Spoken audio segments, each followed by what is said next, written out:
The Assembly will hear an address by His Excellency Robert Mugabe, President of the Republic of Zimbabwe, and I request protocol to escort His Excellency.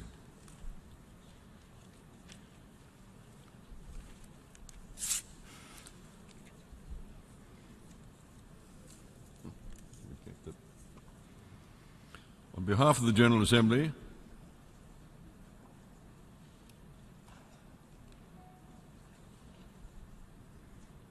I have the honor to welcome to the United Nations His Excellency Robert Mugabe, President of the Republic of Zimbabwe, and I invite His Excellency to address the Assembly.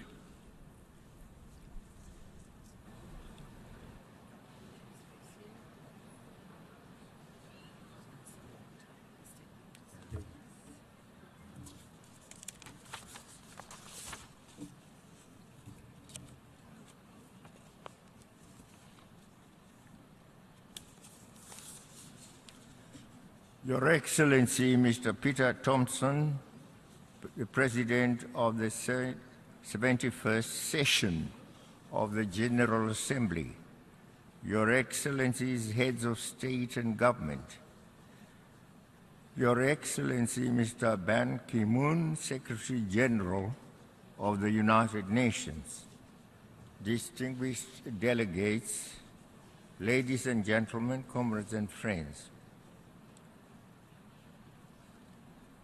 Let me begin by congratulating you, Ambassador Thompson, on your election to the presidency of the 71st session of the United Nations General Assembly.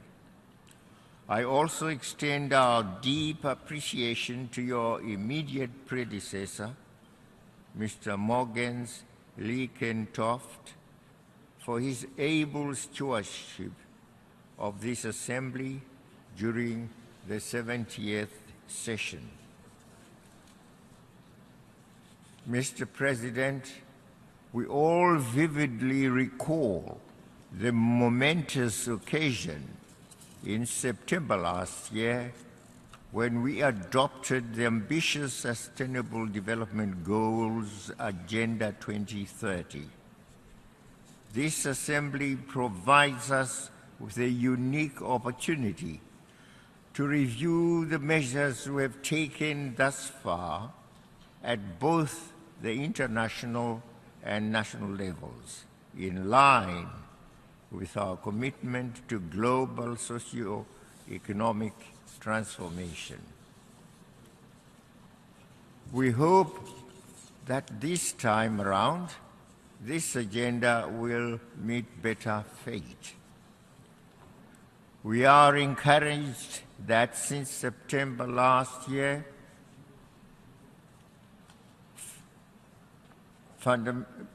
fundamental steps have been and are being taken at various levels to implement Agenda 2030. In this regard, we note the convening of the Global Infrastructure Forum in April this year, the convening of the Multi-Stakeholder Science, Technology and Innovation Forum in June, the launch of the Technology Facilitation Mechanism and the activation of it online platform. We also note the follow-up meetings pertaining to the development of concrete actions for the implementation of the Addis Ababa Action Agenda on financing and for development. These activities at the global level have been equally matched at the national level, with virtually all member states reporting preparations to implement this universal agenda. Mr. President, on our part, I'm happy to inform you that we have established national and multi-stakeholder and multi-sector structures to domesticate and implement the 2030 agenda. And we have done that in a coordinated and integrated manner with our National Development Program, the Zimbabwe Agenda for Sustainable Socio-Economic Transformation, in short, ZIMASET. Our task of domesticating Agenda 2030 has been made relatively less challenging in that the vision and aspirations of our national economic blueprint and the global agenda are basically the same. Our biggest impediment to the achievement of the 2030 agenda is the burden of punitive and heinous sanctions imposed against us by some hegemonic and neo-imperialist powers amongst us here. My country, Zimbabwe, is the innocent victim of their spiteful sanctions imposed by the United States and other Western powers. And these countries for some 16 years now have maintained the sanctions on us. As a country, we are being collectively punished for exercising the one primordial principle enshrined in the United Nations Charter, that of sovereign independence. We are being punished for doing what all other nations have done and still do, that is, possess, own their natural resources, and listen to the basic interests of their people. Those who have imposed these sanctions would rather have us pander to their interests at the expense of the basic needs of the majority of our people. As long as these economic and financial sanctions remain in place, Zimbabwe's capacity to fully and effectively implement Agenda 2030 will be deeply curtailed. I repeat my call to Britain, Europe, and the United States and their allies to remove the illegal and unjustified sanctions against my country and its people.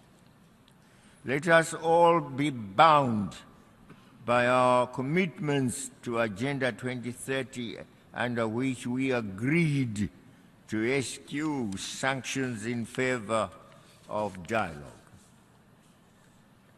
Mr. President, this session of the General Assembly will elect the next Secretary General of our organization.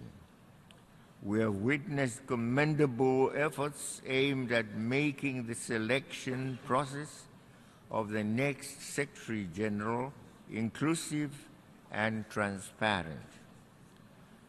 The greater involvement of the General Assembly and therefore of the majority of our membership does not, however, mask the opaqueness of the process at the Security Council level. We expect the current experience to lead to a more inclusive and transparent process in the future. Mr. President, for over 20 years, many of us have come to this rostrum, pleading and demanding the reform of the Security Council. Today we are no closer to achieving that goal than we were 20 years ago. This is so in spite of the universal acknowledgement of the injustice, unfairness, and inappropriateness of the current composition of the Security Council. We now have an opportunity in the ongoing negotiations, in the intergovernmental negotiations, to redress this unjustifiable and unjust situation in the interests of a strong and more united organization capable of delivering on its mandate. Mr. President, our common commitment to leaving no one behind demands that we address the plight of people still living under colonialism and its occupation. The people of Palestine have lived under occupation and persecution for over 49 years. It is high time that the United Nations, in particular the Security Council, fulfilled its charter duties and obligations by implementing its resolutions, which include Resolution 181, Resolution 242, and Resolution 338. The two-state solution based on the pre-June 1967 borders should now be pursued within set parameters and set timelines. This is the only way to achieve durable peace in the Middle East. On our own continent, the United Nations is duty-bound by the principle in the Charter to redouble its efforts in ensuring full realization of the right of self-determination for the people of Western Sahara. Agenda 2030 recognizes that sustainable development cannot be achieved without the full realization of the rights of the peoples living under colonial and foreign occupation. We urge the holding of the independence referendum for the Sahrawis without much further delay. Let me conclude by thanking the Secretary General, Mr. Ban Ki-moon, for the tremendous work he has done during his tenure. We've appreciated his presence at the African Union summits and his visits to Africa as clear testimony to his commitment to and partnership with Africa in advancing the cause of freedom, development, peace, and security. The security of our continent.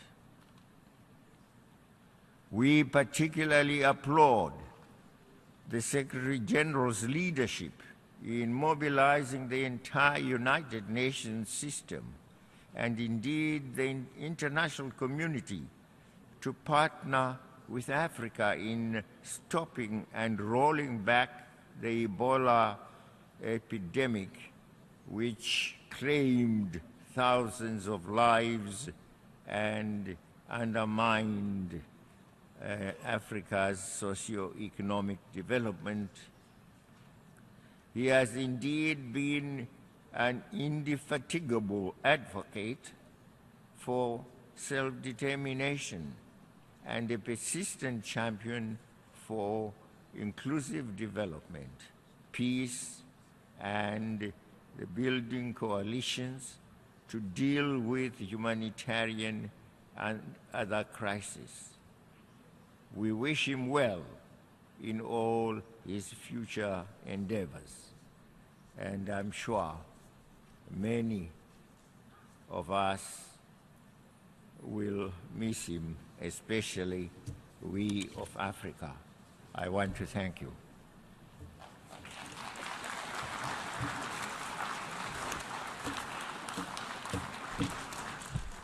On behalf of the General Assembly, I wish to thank the President of the Republic of Zimbabwe for the statement just made.